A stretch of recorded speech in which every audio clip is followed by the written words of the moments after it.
예, 오늘 갈라디아서 5장은 그리스도인의 자유라는 제목으로 함께 은혜 나누도록 하겠습니다.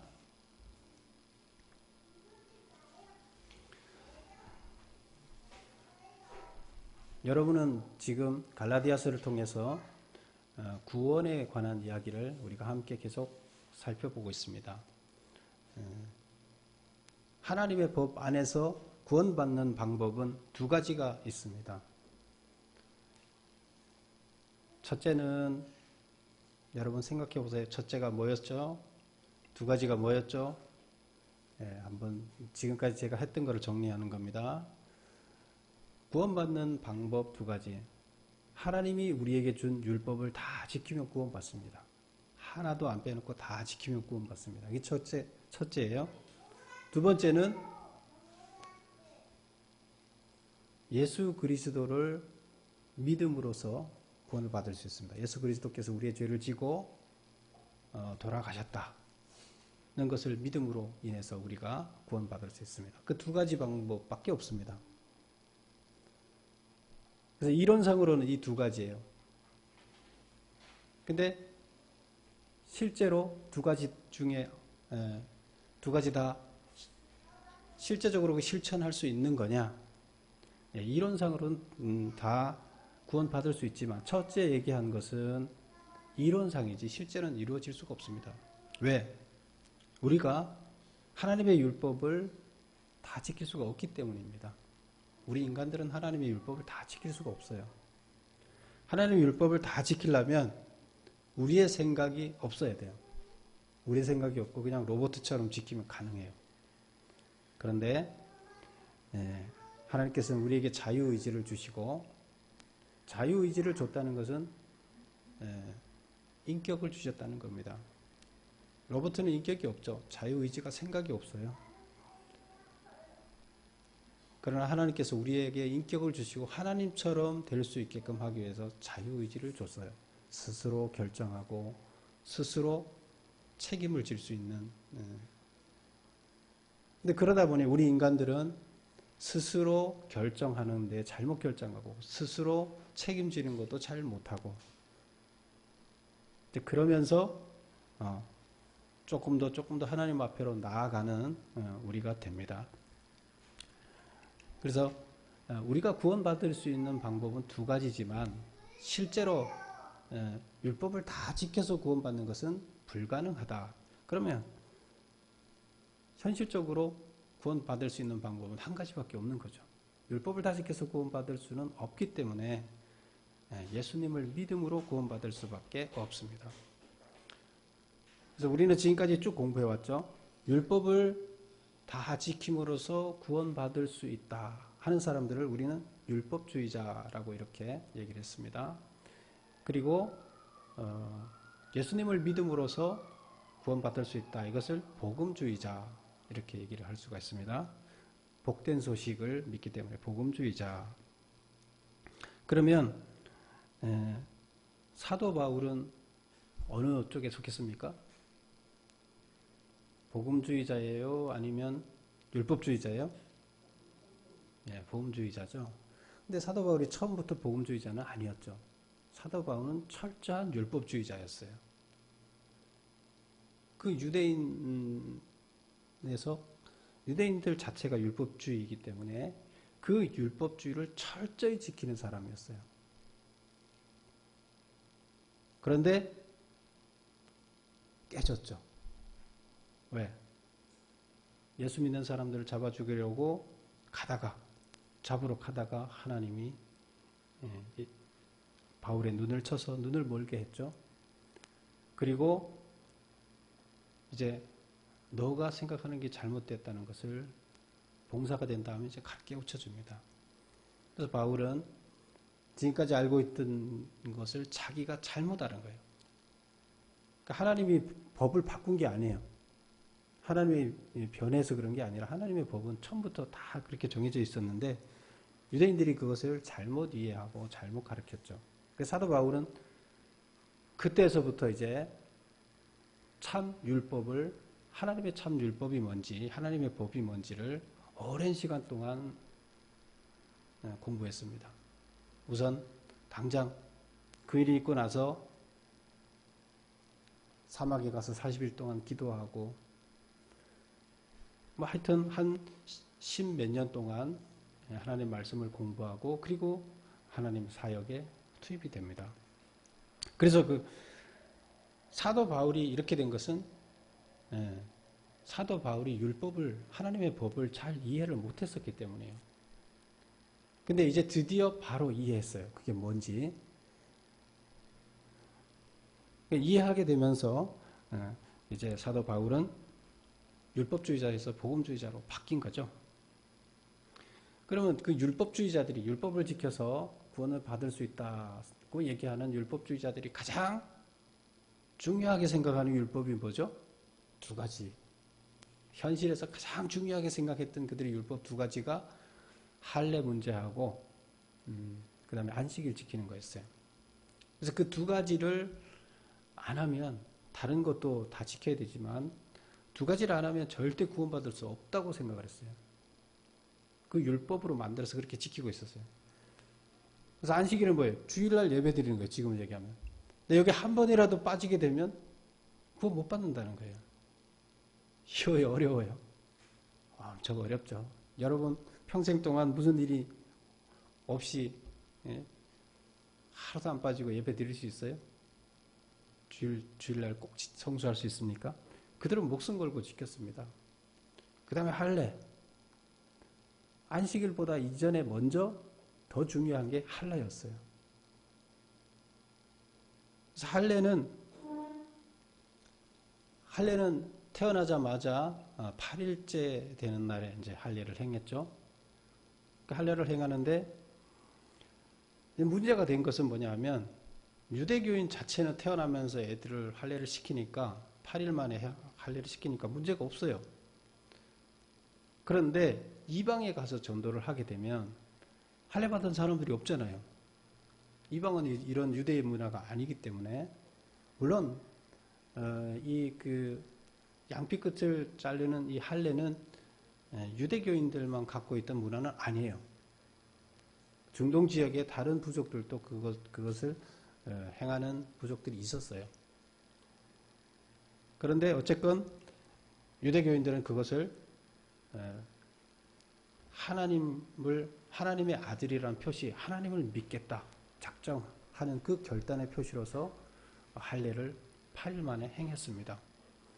그래서 그건 하나님의 자식이다 이런 표시입니다. 지금은 그 할례가 지금의 세례와 같은 의미라고 보면 됩니다. 그래서 이방에 가서 전도를 할 때는 이 유대인들, 율법주의자들은 그랬어요. 무조건 다 할례를 받아라. 할례를 안 받으면 우리의 하나님을 너네가 믿을 수 없다. 근데 그 얘기는 다시 말하면 너네가 먼저 우리 유대인의 풍습을 따라 유대인이 되라. 그러면 하나님을 믿을 자격이 있지. 그렇지 않으면 자격이 없다. 이렇게 얘기를 하는 겁니다. 근데 이것은 각 민족마다 다 자기 문화가 있기 때문에 그 민족들한테는 상당히 거부감이었어요. 그래서 그것 때문에 할례를 어느 사람들이 와서 신을 소개하면서 할례를 하라 그러니까 다 가요. 믿지를 않아요. 이런 문제가 많이 생깁니다. 근데 바울은 그 할례 문제에 대해서 성경을 오랫동안 공부했다 그랬죠? 그러면서 할례가 뭔지를 정확하게 인식을 바르게 알게 됩니다. 우리 할례를 알려면 세례를 알면 되죠. 세례가 뭐 하는 거예요? 세례는 이제 내가 지금 하나님하고 관계없는 사람으로 살다가 이제 당신을 믿는 사람이 되겠습니다. 이렇게 하나님을 믿는 결단을 하는 거예요. 내 마음의 결단을 하고 그 결정을 하고 의식 행위를 하는 거예요. 지금부터 제가 하나님을 제대로 믿겠습니다 하는 의식 행위를 하나님 앞에서 하는 거예요.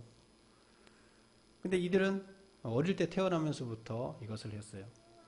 그 의식 행위라는 것은 내가 지금 세상에서 죄인으로 살다가 이제 하나님 앞에 가서 깨끗한 사람으로 살겠습니다.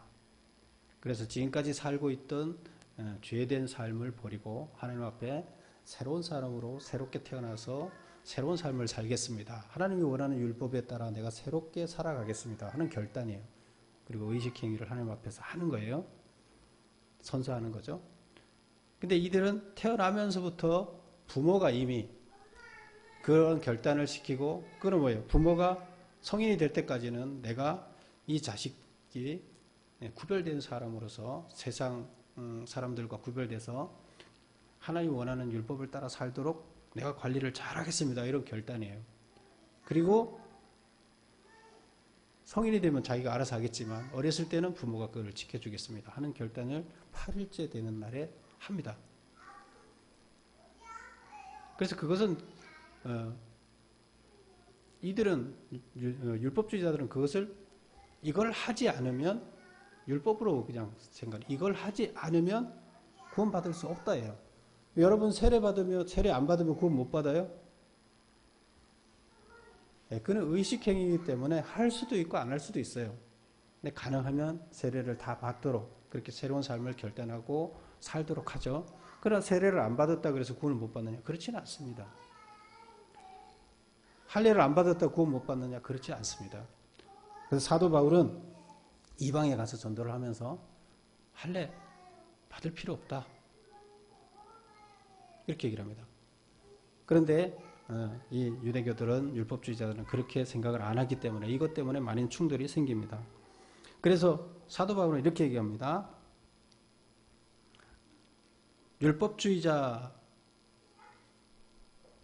율법주의자들은 먼저 그 전에 율법주의자와 복음주의자들이 할례에 대한 태도를 보면, 율법주의자들은 할례를 율법의 규정으로 보았죠.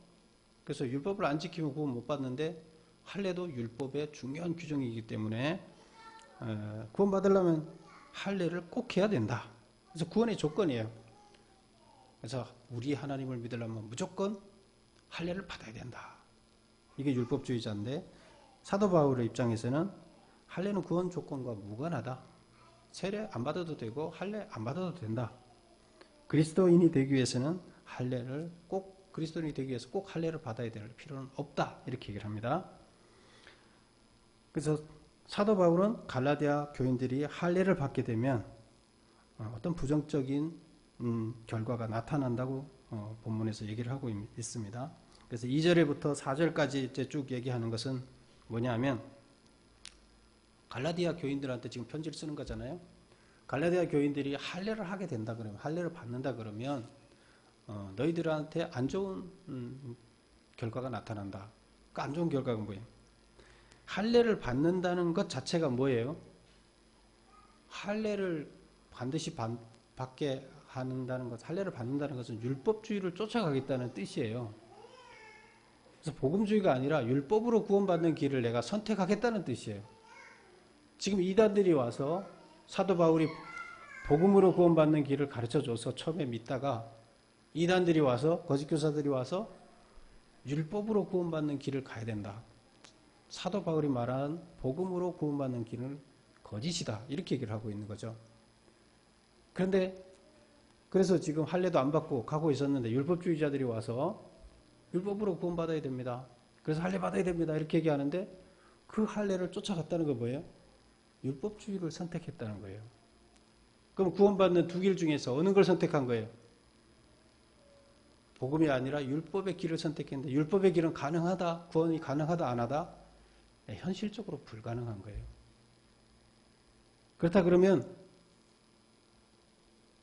잘못된 길을 선택한 거죠. 그래서 이렇게 선택을 하게 되면 어떻게 되느냐?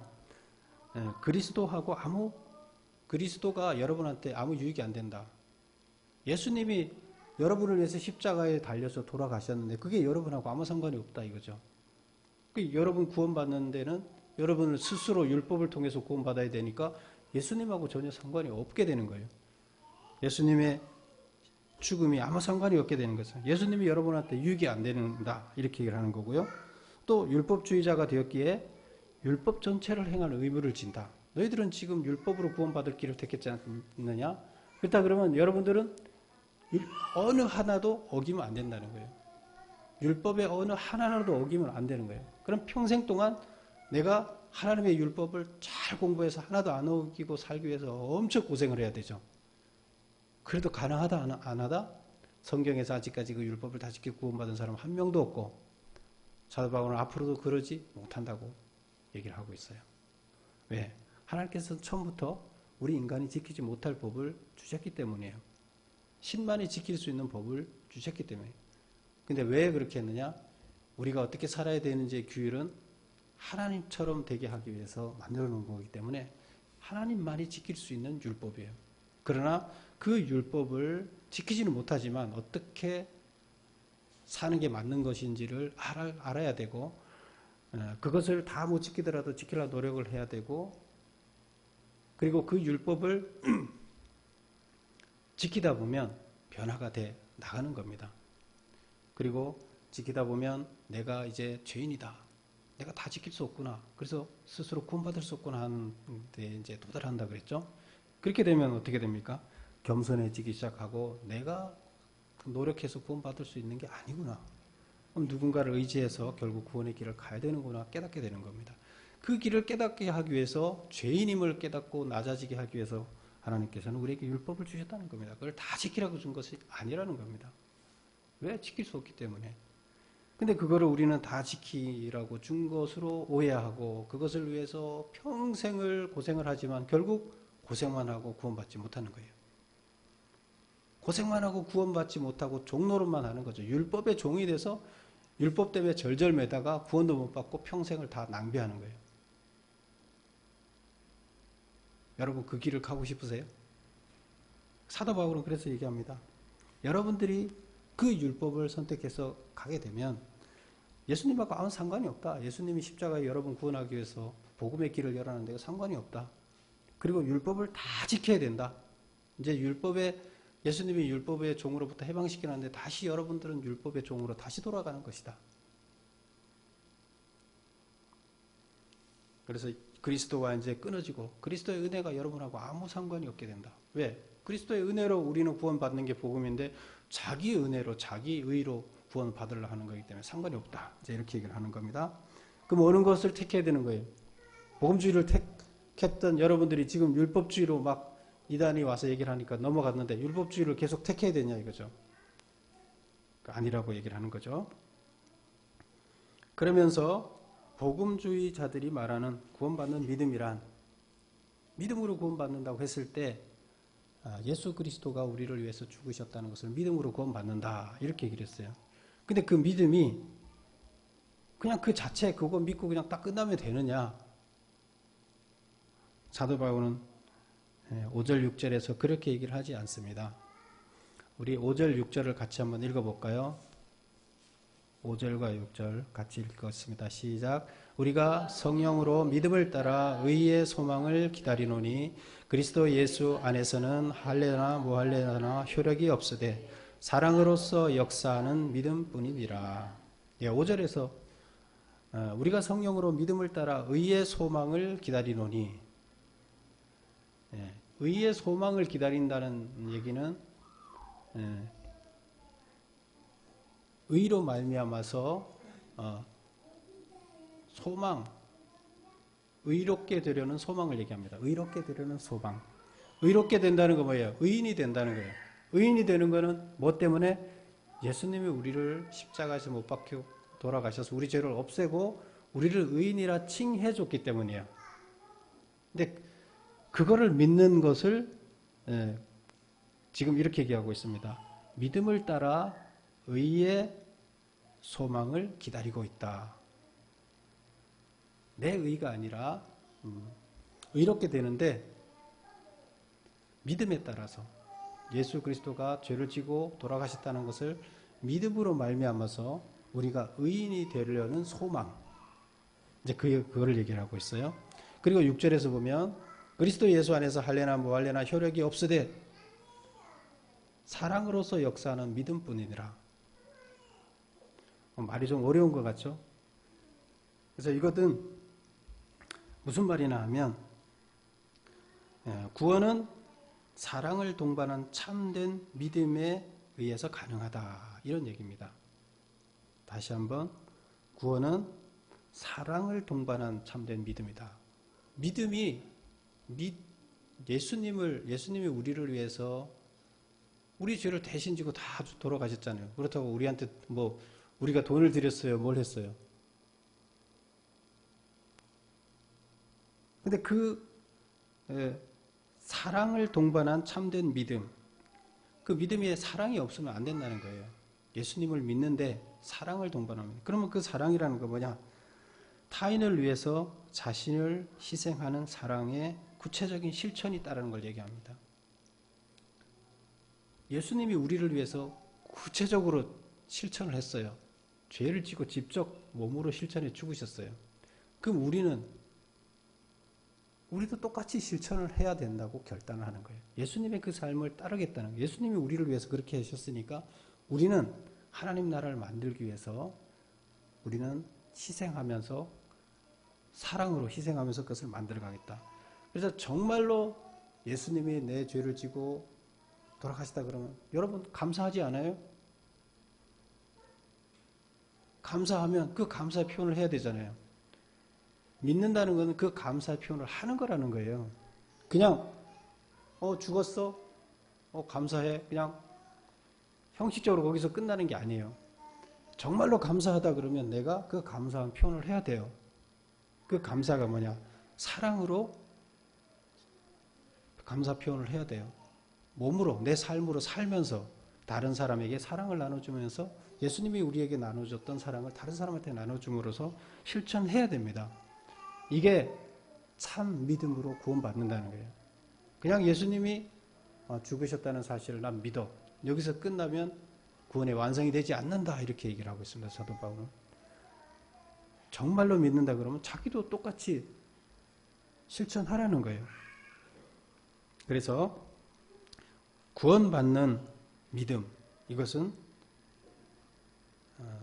실천해야 되는데 사랑을 나눠줘야 돼요. 누구에게? 타인을 위해서 자신을 희생하는 구체적인 사랑의 실천이 있어야 된다. 이렇게 사도 바울은 얘기를 하고 있습니다. 율법주의자들이 지금 갈라디아에 와 있는 거짓 율법주의자들이 교인들에게 미치는 어떤 나쁜 영향이 있습니다. 지금 그 당시에. 그래서 지금 어떤 나쁜 영향을 미치고 있나 하면 갈라디아 교인들을 막아서 진리를 순종하지 못하게 하고 있다. 그들이. 그 다음에 거짓 진리를 적은 누룩과 같이 온덩이에 퍼지게 한다. 작은 누룩이 들어가서 발효를 시켜서 전체를 다 발효를 시키죠. 그래서 그것처럼 거짓 진리가, 이 거짓은 너무 빨라요. 그래서 거짓 진리가 깨끗한 데 들어가면 지금 AI가 확산되는 것처럼 금방 확 확산이 된다는 거예요. 그래서 교회 안에 이 거짓 진리들이 들어와서 잘못된 것이 이 AI처럼 금방 번지는, 누룩처럼 금방 번지는 이것을 경계하고 있습니다. 그래서 그들은 그런 존재들이다. 좋은 거를 그렇게 퍼뜨리면 얼마나 좋겠어요. 근데 좋은 거는 그렇게 잘 안 번져가요. 근데 거짓은 꼭 그렇게 빨리 번져가요. 왜 그럴까요? 우리 인간들이 본심이 거짓하고 비슷하기 때문에 요행을 바라고 뭔가 하나님이 만들어놓은 정도로 가려면 힘들지만 정도 아는 길을 그냥 쉽게 가려는 생각이 있기 때문이에요. 거짓은 바로 그럴 수 있다고 얘기를 하는 거거든요. 너희를 요동케 한다. 그 사람들이 결국 교회를 요동케 하고 그 대가는 반드시 심판을 받게 될 것이다. 그래서 지금 거기 와서 갈라디아 지방에 와서 그 교인들을 흔드는 이 사람들을 향해서 그들이 이런 영향을 미치고 있다. 이렇게 사도 바울이 얘기를 하고 있습니다. 사도 바울이 할례를 받아야 구원을 받을 수 있다는 설교를 한다고 소문을 퍼뜨리고 있어요. 누가? 거짓 교사들이. 왜 그런 소문을 퍼뜨리겠어요? 사도 바울은 율법주의자가 아니잖아요. 그러면 사도 바울이 할례를 받아야 구원을 받는다는 얘기를 하겠어요? 아니에요. 반대 얘기를 하고 있어요. 그래서 지금 서로 이게 충돌이 생기고 있는 거잖아요. 율법주의자들과. 근데 율법주의자들이 사도 바울이 옛날에 했던 이야기를 합니다. 사도 바울이 옛날에 율법주의였잖아요, 처음에. 그래서 옛날 얘기를 하면서 사도 바울이 이러고 다녔다. 그리고 지금 저 사람은 지금 여러분들한테 와서 거짓말하는 거다. 이제 이렇게 얘기를 합니다.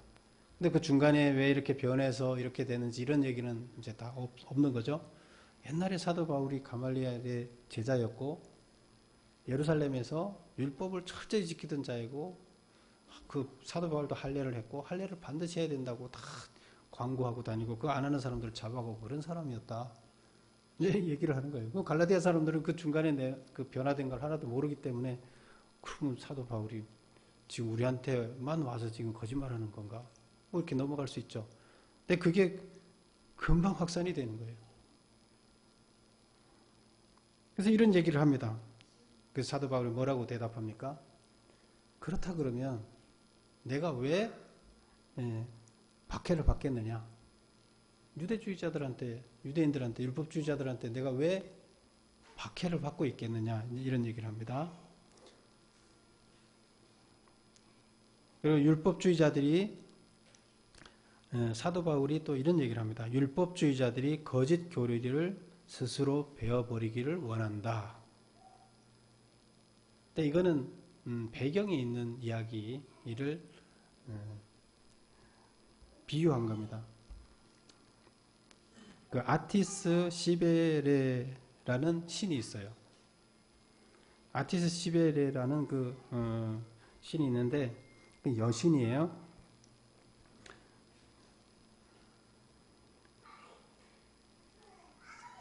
시베레는 여신이고요. 아티스는 남자예요. 그런데 시베레가 그 아티스라는 남자를, 아티스는 남자가 젊은 남자고 시베레는 나이가 많은 여자예요. 근데 그 여신이 아티스를 좋아합니다. 아티스를 좋아하는데 아티스는 다른 여자를 좋아합니다. 삼각관계죠.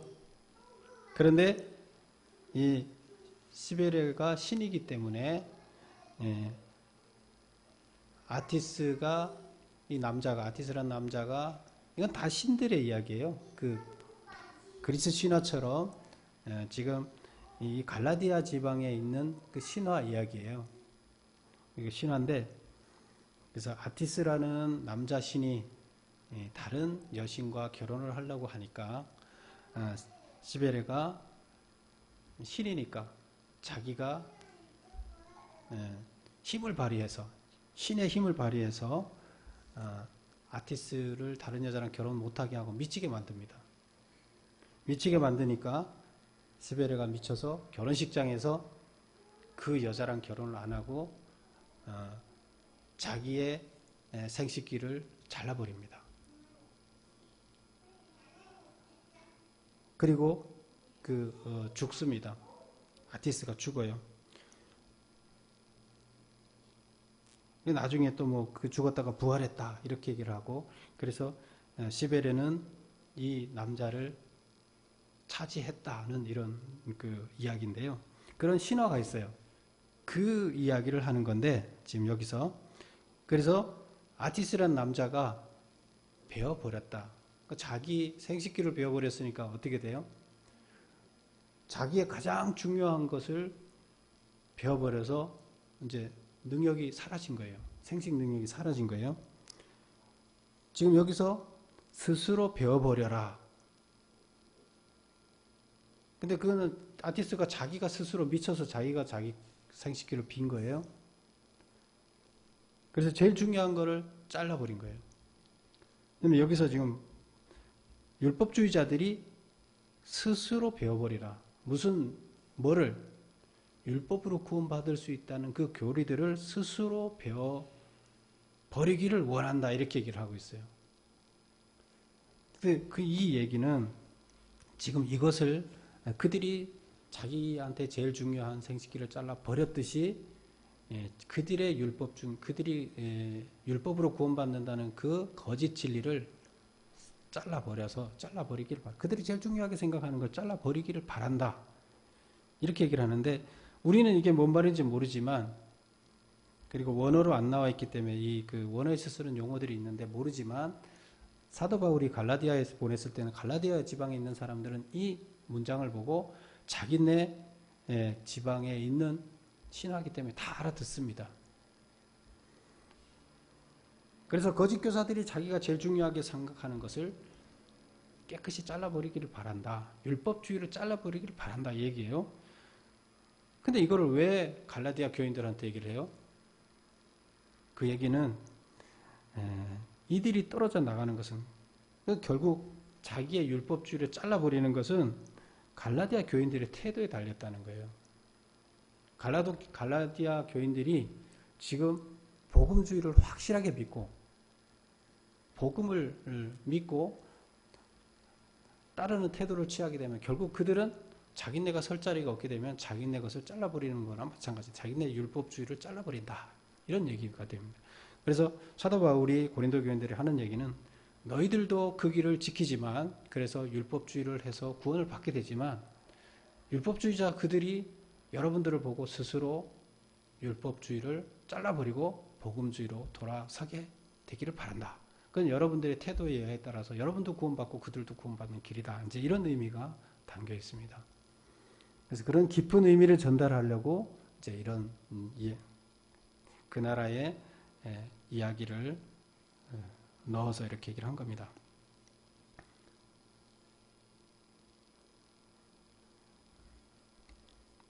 율법에 갇혀서 종살이하던 인간들을 복음으로 해방시켜서 자유를 주셨습니다.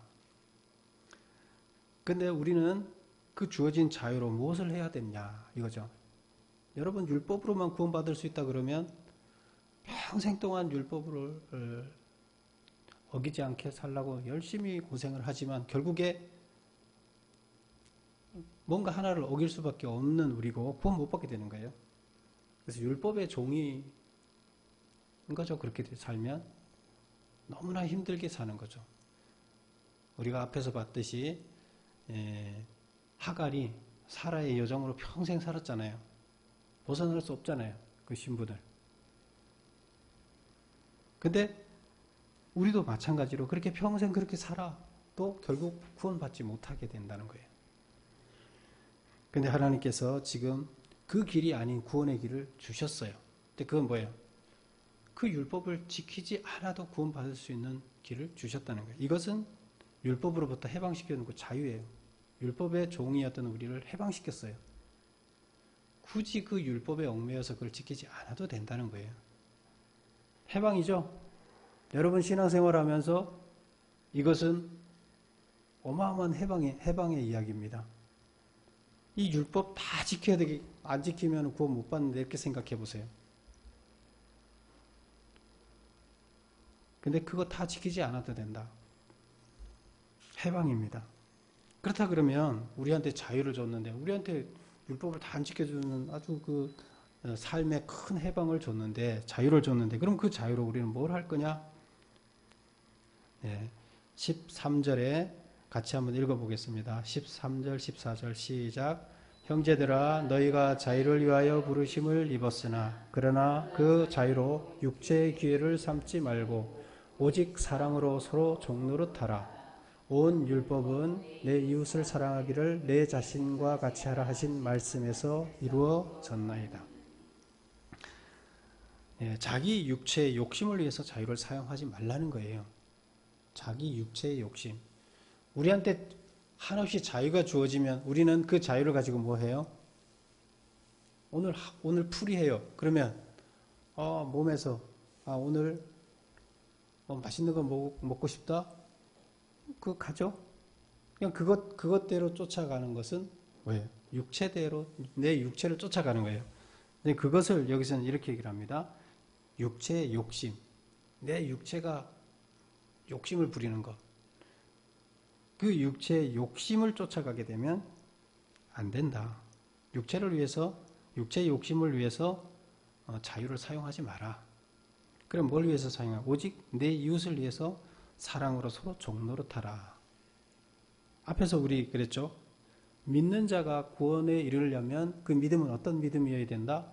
실천하는 믿음이어야 된다.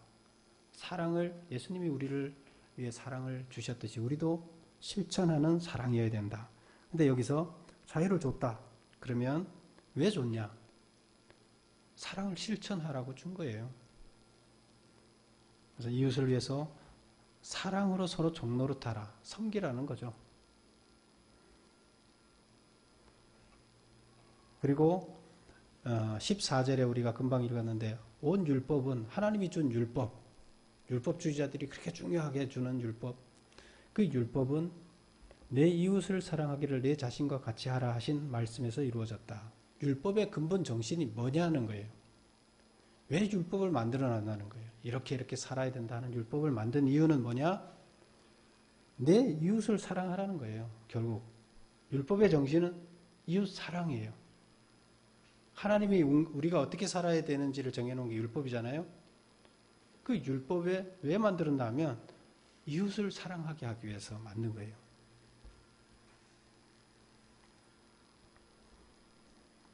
그래서 온 율법은 내 이웃을 사랑하기를 내 몸과 같이 하라고 하신 말씀에서 이루어졌다. 그래서 바울은 율법의 근본 정신은 결국 사랑입니다. 라고 얘기를 합니다. 그러면 율법의 정신이 사랑이고 예수님께서 십자가에서 우리를 위해서 우리가 죽을 수밖에 없으니까 우리를 위해서 자기가 대신 죽었어요. 그건 뭐예요? 그도 사랑이죠. 누군가를 위해서 살리기 위해서 누가 죽을 입장에 처했으니까 그를 살리고 자기가 죽는 거예요. 이것은 대단한 사랑이에요. 자기 목숨을 버리는 사랑이에요. 그래서 성경에 그러죠. 예수님 오셔서도 그랬죠. 친구를 위하여 목숨을 버리는 자가 가장 큰 상을 받는다. 이렇게 얘기를 하고 있죠. 율법의 정신과 복음의 정신은 똑같아요. 하나님께서 만드신 거예요. 율법도. 율법을 다 지키면 구원 받아요. 근데 다 지킬 수 없다는 걸 하나님이 알아요. 그래서 구원의 길을 처음부터 열어놨어요. 양을 잡아서 그들의 죄 문제를 해결하게끔 구원의 길을 열어놨고 그것을 지금은 예수님이 또 양까지 안 잡고 다 구원받을 수 있게 예수님이 직접 다 그 길을 가셨고 그래서 율법도 하나님이 만든 거고 복음의 길도 하나님이 만든 거고 율법만으로 구원받기엔 없다는 걸 알고 복음의 길을 처음부터 열어놓으신 거예요. 그래서 이것은 다 사랑이에요. 율법의 근본 정신을 무시하고 형식적인 율법 조문에 집착할 때 개인은 죄와 사망에 처하게 되고 교회와 공동체는 분열과 파멸로 치닫게 된다.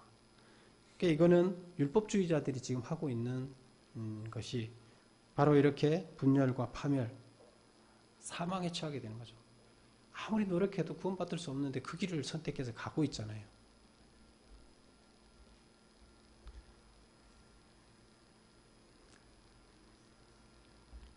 그리고 이제 16절부터 우리 26절까지 끝에까지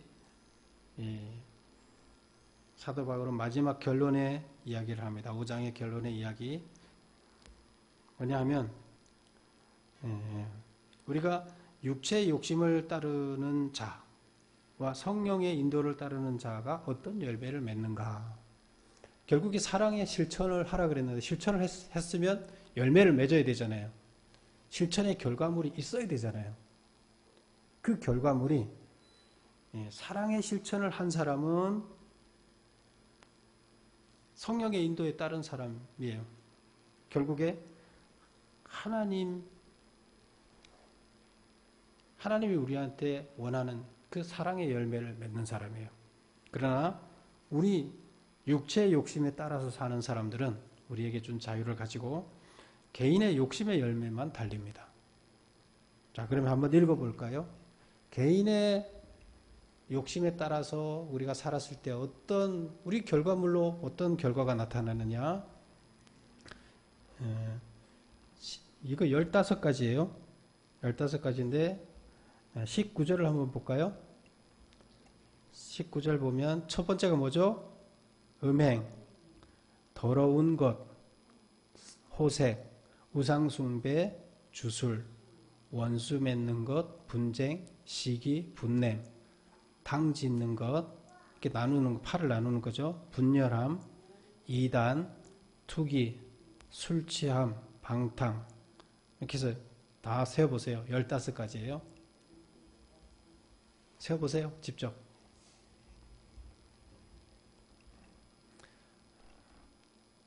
사도 바울은 이렇게 얘기합니다. 우리한테 주어진 자유를 가지고 내 자신을 위해서 육체를 따르는, 육체 욕심을 따른다는 것은 결국 내 자신만을 위해서 산다는 거예요. 이기주의자가 된다는 겁니다.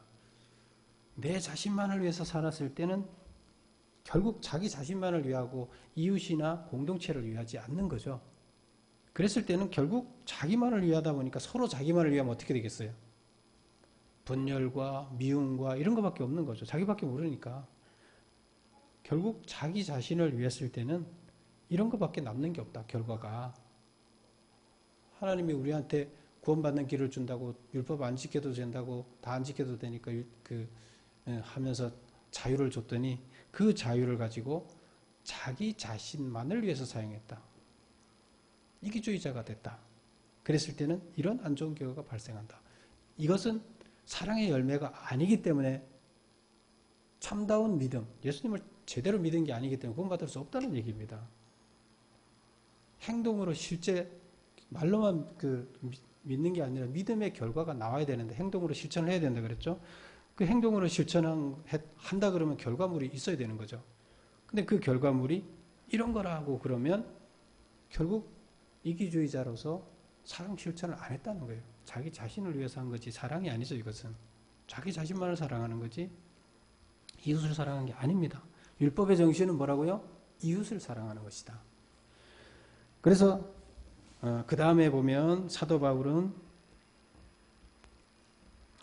22절부터 23절 사이 한번 보세요. 오직 성령의 열매는 사랑, 희락, 화평, 오래 참음, 자비, 양성, 충성, 온유, 절제.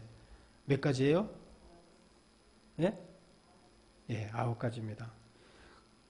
이것은 뭐예요? 사랑의 열매예요. 성령의 인도를 받았다는 하나님의 뜻에 합당한 사랑의 열매가 나타나는 거예요. 이거는 나를 위해서 사는 사람, 이기주의자한테 나타날 수 없는 겁니다. 자기의 삶의 중심이 다른 사람들을 위해서, 이웃을 위해서 사랑을 실천하는 자들한테 나타날 수 있는 거예요. 충돌하잖아요. 이익이 충돌하잖아요. 남을 도와주는 거하고 내 걸로 챙기는 거하고 내가 부자 되려면 남 거를 뺏어야 되는데 이익이 충돌하잖아요. 그래서 이것은 사랑의 마음이 없이는 이루어질 수 없습니다. 그 사랑의 마음이라는 것은 하나님의 영, 성령님이 내 안에 들어와서 인도를 할 때 가능합니다. 결국 성령의 인도를 받는 자는 하나님의 사랑의 열매를 맺을 수 있다는 겁니다. 근데 우리가 성령의 인도를 거부하고 내 마음에, 내 육신의 욕망, 욕심 이거를 따라가게 되면 결국 이기주의 열매, 멸망의 열매를 맺는다는 얘기입니다. 그럼 우리들은 하나님께서 우리에게 자유를 주셨는데 그 자유를 통해서 온전히 이웃을 사랑하는 데 써라. 그리고 하나님께서 원하시는 사랑의 열매를 맺어야 된다. 그렇게 했을 때 우리는 구원의 길에 이른다. 이렇게 얘기를 하고 있습니다. 여러분은 하나님께서 주신 그 자유를 통해서 온전한 구원에 이르기를 축원합니다. 기도하겠습니다. 아버지 하나님, 사도 바울을 통해서 갈라디아 교인들에게 주어졌던 이야기들이 곧 오늘날 우리들에게 주시는 말씀인 줄로 믿습니다. 이제 우리들이 주님께서 우리에게 구원의 길을 열어주시고 참 그리스도인의 자유인이 되게끔 하셨는데 이 자유를 통해서 참 구원에 이를 수 있는 헌신하는 사랑하는 우리가 될 수 있도록 도와주시옵소서. 예수님의 이름으로